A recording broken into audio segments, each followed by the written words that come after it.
Salut à tous. Aujourd'hui, on va parler de traction.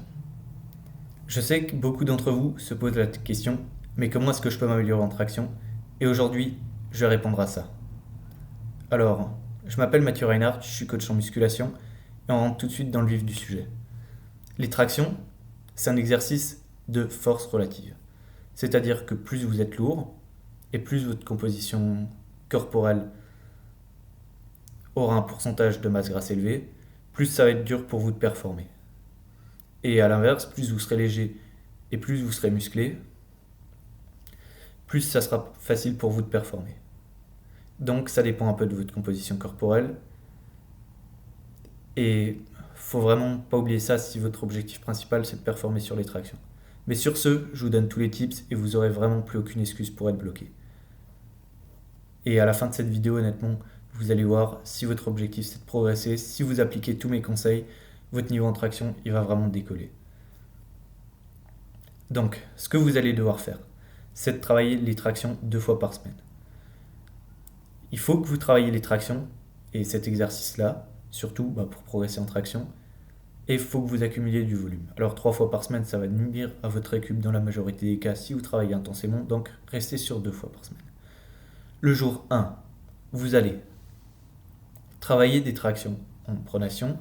Prenez pas trop large, pas comme ça, plutôt comme ça, voire plus étroit, mais prenez vraiment pas trop large. Déjà, ça c'est un mythe assez courant, ça travaillera pas mieux votre dos, vous risquez surtout de stresser les épaules, ce qui est pas non plus l'objectif.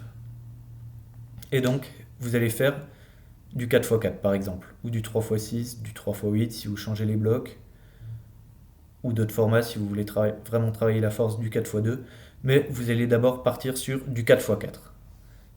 Donc 4x4, en traction pronation, vous essayez de les faire lestés si possible, sinon avec votre poids de corps et si vous n'y arrivez pas, assistez.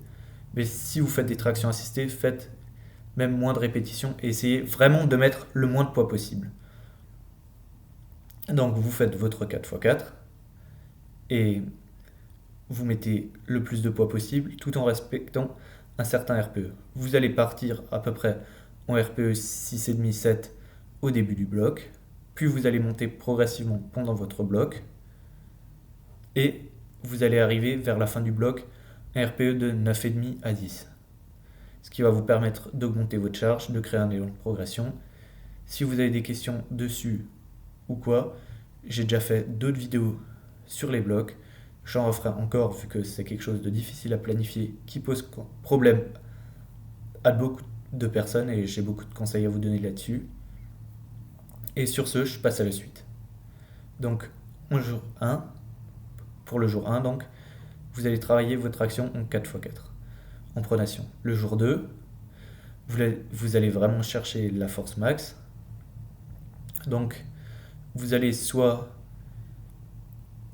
vous faire à chaque fois pour votre jour 2 un max, donc une série de 1 rep en traction supination dans ce sens, un RPE qui va monter tout au long du bloc, donc vous pouvez commencer à RPE 6 pour la semaine 1 du bloc, et pour votre dernière semaine, vous pouvez être à RPE 10. Ça va vraiment vous permettre de charger, et vous allez voir que quand vous faites des tractions lestées après, surtout plus le poids il monte, plus les tractions après, elles vont vous sembler légères, plus vous améliorez. Mais une fois que vous auriez terminé ce top set, donc, il n'y a pas de secret. Si vous voulez devenir meilleur aux tractions sur de longues répétitions, sur de longues séries, il faut aussi les travailler sur beaucoup de répétitions. On a vu que le jour 1, on a fait du lourd. Le jour 2, on fait même du très lourd, du travail proche du max qui sert à développer la force max. Il va maintenant falloir que vous fassiez du travail de volume. Donc, si vous arrivez à faire 10 tractions pronation strictes, vous allez vous faire un AMRAP. Alors, pour ceux qui ne connaissent pas le AMRAP, en gros, qu'est-ce que c'est vous prenez votre téléphone, vous mettez un minuteur. Par exemple, vous allez prendre 4 minutes pour la semaine 1 du bloc et vous allez essayer de faire le maximum de traction durant ces 4 minutes. Alors ça marche aussi avec d'autres exercices, mais là on parle d'un AMRAP de traction. Et d'ailleurs les tractions, même si vous commencez par un top set en supination, vous allez faire de la pronation ensuite. La supination, en fait, elle va juste être beaucoup plus simple chez certaines personnes, enfin chez la majorité même, et ça va vous permettre vraiment de charger plus lourd. En gros, c'est pour avoir un beau max, et ouais, vous allez voir qu'après, quand vous ferez vos tractions, bah, ça vous semblera beaucoup plus léger. Donc, vous partez en AMRAP. Chaque semaine du bloc, vous rajoutez 1 minute à votre AMRAP. Donc, votre AMRAP sera plus long. Et vous essayez à chaque fois de faire le plus de traction possible. En gros, à la fin du AMRAP, vous devez vraiment tomber et vous devez même plus être capable de faire une traction, quoi. Après, ce qui est intéressant dans le AMRAP, c'est qu'il faut planifier comment vous allez faire vos tractions et tout. Vous partez pas sur une série au max, vu que sinon à la fin vous serez vraiment crevé et vous n'arriverez plus à en faire. Donc c'est vraiment quelque chose d'intéressant, un outil qui peut paraître assez étrange au début, mais qui vous permet vraiment de gagner en endurance. Donc vous allez voir, ça fait vraiment des miracles. Par contre, si vous n'arrivez pas à faire 10 tractions pronation stricte d'affilée, ce que je vous conseille là, c'est de faire des séries longues. Vous allez même, vous allez essayer de faire en fait le plus de tractions, tout en gardant un RP8, vu que si vous cramez à la première série, ça va vraiment être compliqué d'arriver à faire les séries suivantes avec encore beaucoup de répétitions, et puis vous essayez d'atteindre un maximum de traction. Si vraiment vous débutez en traction et que vous êtes plutôt mauvais, je vous conseille de prendre une prise en supination.